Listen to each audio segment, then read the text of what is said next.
O primeiro assunto é terrível, é catastrófico. E eu confesso que só tomei conhecimento dele porque o ministro Fux, ex-presidente do Supremo, se rebelou e contou.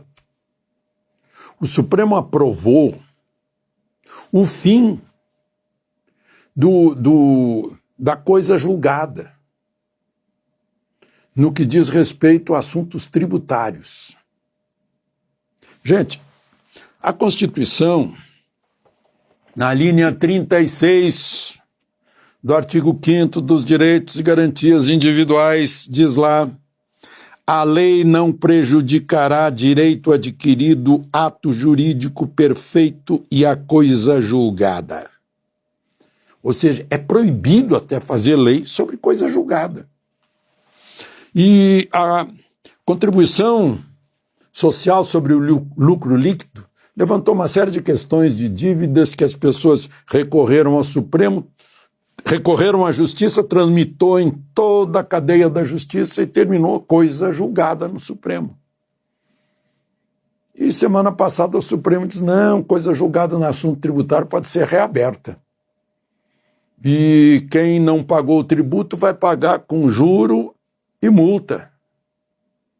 50 bilhões aí armazenados. Gente, vocês lembram da frase do Pedro Malan, esse profeta? No Brasil, até o passado é imprevisível. Imagina, a empresa ganhou, não pode ficar tranquila. Agora imagine investidores, empreendedores, vão fazer o quê nesse país? Já que isso é a raiz da segurança jurídica na área econômica. Estão cortando a raiz, a árvore vai murchar e secar. E não vai dar frutos. Vamos ver se essa morte do direito adquirido, da coisa julgada, consegue haver uma ressurreição. Através do Congresso, talvez. A ex-candidata do MDB à presidência da República, Simone Tebet, é agora ministra do Planejamento. Sabe o que ela disse na Câmara Americana de Comércio no Brasil? O déficit previsto para as contas públicas é insustentável. E é preciso reavaliar as políticas públicas e evitar gastos desnecessários. O déficit previsível é de 231 bilhões. Ela está contra os gastos desnecessários. Um deles foi criar o Ministério do Planejamento. 231 bilhões de déficit. No ano passado, 2022, houve superávit primário, que é a soma do Tesouro, das contas do Tesouro, da Previdência e do Banco Central, de 55 bilhões. Fazia 8 anos que não havia isso. Bom, temos um outro problema que empurra o dólar para cima, os juros para cima, a inflação para cima, já estão fazendo projeção de inflação crescendo, e o PIB para baixo. É a briga do governo e do PT contra o Banco Central independente. O PT está dizendo que vai convocar o presidente do Banco Central, Campos Neto, para dar explicações no Congresso por que a taxa básica de juros é 13,75%. Aí a oposição reage e também vai convocar o ministro da Fazenda, Fernando Haddad, para explicar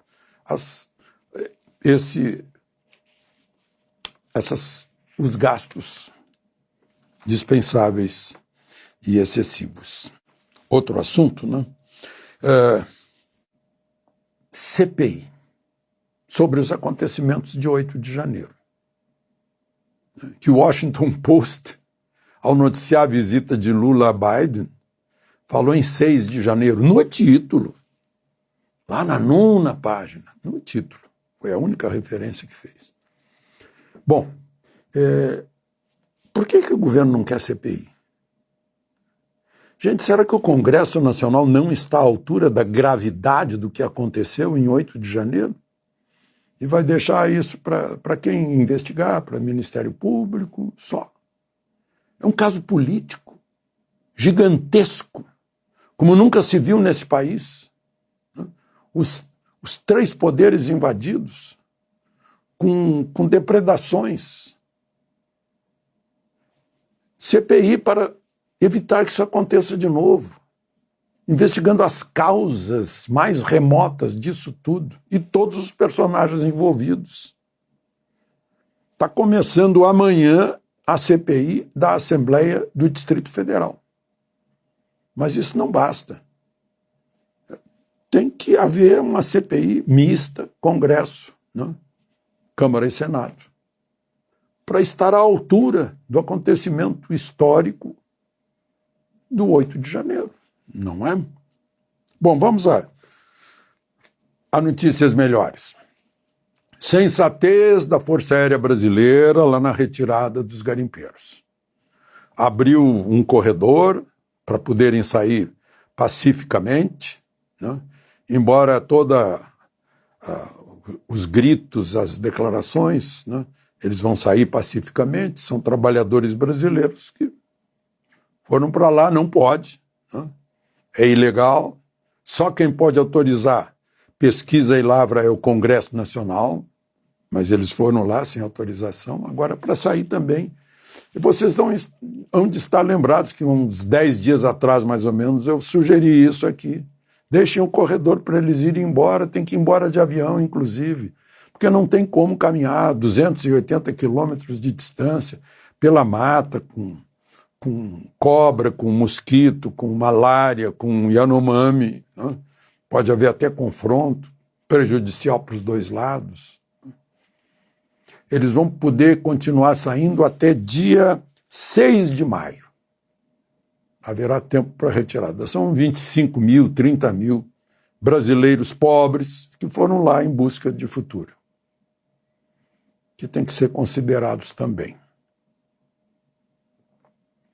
Os Yanomami têm que ser protegidos, porque, pelo jeito, eles não conseguem se proteger sozinhos nem com comida, por algum motivo que eu ainda não entendi. Comem mandioca, peixe e caça. Estão ensinando lá, eu vi agora que estão ensinando, acho que alguém do Ibama está ensinando a comer legumes, que eles nunca comeram legumes na vida, está ensinando a fazer uma sopa de legumes. E claro que não vai faltar gente, está mudando os costumes deles, gente, mas nos costumes deles eles estão morrendo subnutridos. Não? Não, tem que manter isolados. Bom, se os mantiver isolados, não dá para jogar comida para eles. Porque a comida pode estar contaminada, né? É fácil sonhar na mesa de bar. Gente, o agro brasileiro, reflexo de 2022, vai colher a safra recordista de 302 milhões de toneladas. Isso dá mais de 15% da produção de uma safra para outra. 15%. 15% cresceu a produção e cresceu quanto? A ocupação diária. Quanto a área? 3,5%. Significa cresceu em produtividade. Cresceu verticalmente e não horizontalmente. Esse é o agro brasileiro. Orgulho do Brasil. 39 milhões de toneladas a mais de um ano para o outro. Tomara que continue a despeito do preconceito de uma ideologia que agora é dominante. De Brasília, Alexandre Garcia.